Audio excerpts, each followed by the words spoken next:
Two friends embarked on a celebratory dive in the Monk Seal Cave after being certified as professional cave divers. Enthralled by the beauty of the deep, they decided to dive further for 32 feet before ascending. When one of the divers ascended, she realized that her friend, who had been ahead of her on their way up, had not ascended. Medvidina spilja, also known as Monk Seal Cave, holds the esteemed title of being the longest cave found on the splendid Bisevo island, spanning a remarkable distance of 524 feet. This magnificent cave derives its name from the captivating Mediterranean monk seal, paying homage to the presence of these remarkable creatures. Situated at the southernmost point of the island is an area known as Biskup, or Bishop. It rests gracefully on the border of the breathtaking Tresjavac Cove. The cave has an amazing entrance, reaching an impressive height of 88 feet, making it seem that you are going to another realm. This passageway, often referred to as Poseidon's Gate, serves as the gateway into the longest partially submerged sea cave on the eastern side of the Adriatic Sea. However, from the 1960s on, the monk seals gradually vanished from the Adriatic Sea.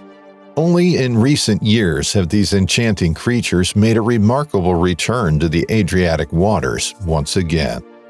The monk seals chose to dwell within these caves, utilizing them as their cherished spawning grounds. Visitors and divers can gain access to this cave with a small boat. Within, they are greeted by a beautiful display of light, particularly during certain times of the day, inviting them to behold its complete splendor. However, after a distance of approximately 131 feet, the cave gradually narrows, stopping any further boat exploration. Haley McCarthy and Stacy Liam are dive buddies who formed a special bond through their shared love for exploring the underwater world. Their journey began when they crossed paths during their training for open water diving certification. From that moment on, they stuck together, supporting and encouraging each other throughout their diving endeavors. As they progressed in their diving training, Haley and Stacy were determined to acquire the certification for cave diving together. They made a pact to embark on an extraordinary exploratory dive together. Their destination of choice is the renowned Monk Seal Cave because of its beauty and history. On the appointed day, Haley and Stacy set out for Monk Seal Cave in their privately hired tour boat. At 2:32 p.m., they arrived at their destination, ready to embark on their diving journey. With their diving gear in hand, Haley and Stacy suited up, ensuring that every piece of equipment was securely fastened and in perfect working order. Their goal for this dive was to reach a depth of 98 feet. Haley chose twin independent 12-liter cylinders, each filled with nitrox 27. In addition to her primary cylinders, Haley also carried stage cylinders with different gas mixtures for decompression purposes. She had nitrox 40 and nitrox 80 in these cylinders to facilitate her safe ascent back to the surface. Meanwhile, Stacy had chosen a rebreather as her diving apparatus. Stacy's rebreather was configured with Trimix 1260 as the diluent. She also carried a bailout gas cylinder filled with nitrox 28. They had dive torches with them because it gets darker inside. The duo took a deep breath and entered the water, ready to explore the depths of Monk Seal Cave. As they began their descent, the surrounding environment underwent a subtle transformation. The cave ceiling stretched above them while the water's color became darker. The rocky terrain beneath them created a captivating underwater landscape with no silt deposits that could obstruct visibility. The crystal clear water allowed them to witness the beauty that lay hidden within the depths. Taking a moment to ensure their equipment was functioning correctly, they paused at a depth of 13 feet for a bubble check, a safety procedure to verify that there were no air leaks or equipment malfunctions. At last, they reached the target depth of 98 feet. Mesmerized by the beauty of the underwater world surrounding them, Haley and Stacy decided to explore further. With a shared nod of agreement, they ventured another 32 feet into the depths. Sensing the need to ascend and follow proper decompression protocols, Haley and Stacy signaled to each other that it was time to start their journey back to the surface. While ascending for a distance of 16 feet, they suddenly realized that they had strayed from their actual dive path. They had to compose themselves and diligently observe their surroundings. They carefully checked their map to get back on track. They soon managed to find their way back on the correct path, and they breathed a sigh of relief. Approximately 32 feet further along their route, Haley, who was on an open circuit system, deployed a delayed surface marker buoy, or DSMB, which contained a relatively small quantity of gas within it. This is typically done by divers during the concluding stages of their dive. The purpose of the DSMB is to signal their ascent while providing a visual reference point along the line and simultaneously marking their precise position for the surface boat to monitor. It also serves the crucial function of facilitating decompression and ensuring safety stops are efficiently executed. As Stacy continued her ascent, having already ascended approximately 18 feet from their previous location, she deployed her own DSMB.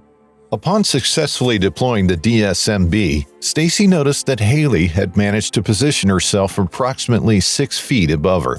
Motivated to bridge the distance between them, Stacy swiftly went faster in her ascent in an attempt to catch up with Haley. However, it became surprisingly obvious that Haley was ascending at an accelerated pace, outpacing Stacy's efforts to close the gap. Stacy decided to slow her ascent, deliberately reducing her speed when she reached a point around 82 feet from their starting point. Intending to reunite with Haley, Stacy decided to continue her ascent at a regular pace, while believing that Haley would remain visible along the line of the DSMB. She assumed they would meet up around 39 feet as planned. As Stacy gradually ascended to a depth of 39 feet, she realized that she and her friend had become separated, but she had observed the necessary decompression stops to ensure her safe return. Having fulfilled the requirements for decompression, Stacy resurfaced and made her way back to the dive boat. Although she was not expecting to meet Haley up there, her decompression needs would have been greater due to her using an open circuit system. Haley's DSMB caught Stacy's attention, positioned upright and approximately 50% of it submerged. However, a growing sense of concern enveloped Stacy after approximately 35 minutes had elapsed since resurfacing. She requested that the boat move closer, hoping to identify any discernible bubbles that might provide clues about Haley's whereabouts.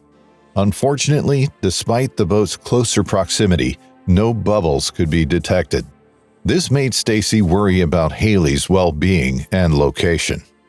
Suiting up again, Stacy dived back into the waters, determined to locate the DSMB, situated approximately 65 feet away.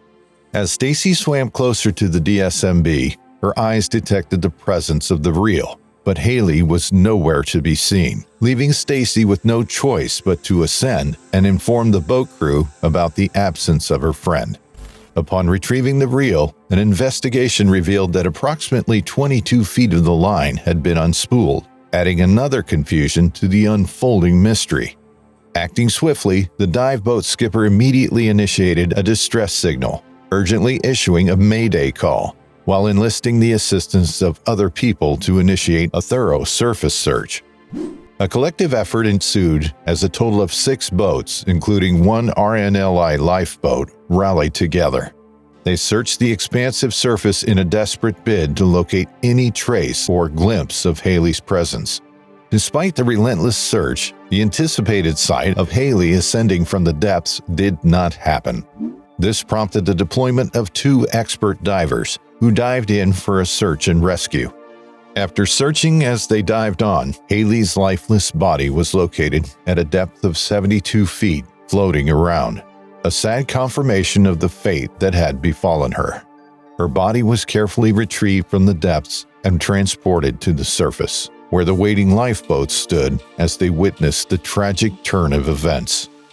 Examining Haley's diving gear, it was discovered that all cylinders were still filled with gas, and the regulators were found to be functioning as intended, raising concern for the rescuers about the actual reason for her untimely demise. With heavy hearts, Haley's lifeless body was solemnly conveyed back to the shore. After being examined by medical personnel, it was revealed that she had suffered a heart attack. We would like to thank you for watching this video. If you enjoyed watching, take a dive on the like and subscribe buttons and hit the bell icon so you get notified when we come back with another exciting cave diving story.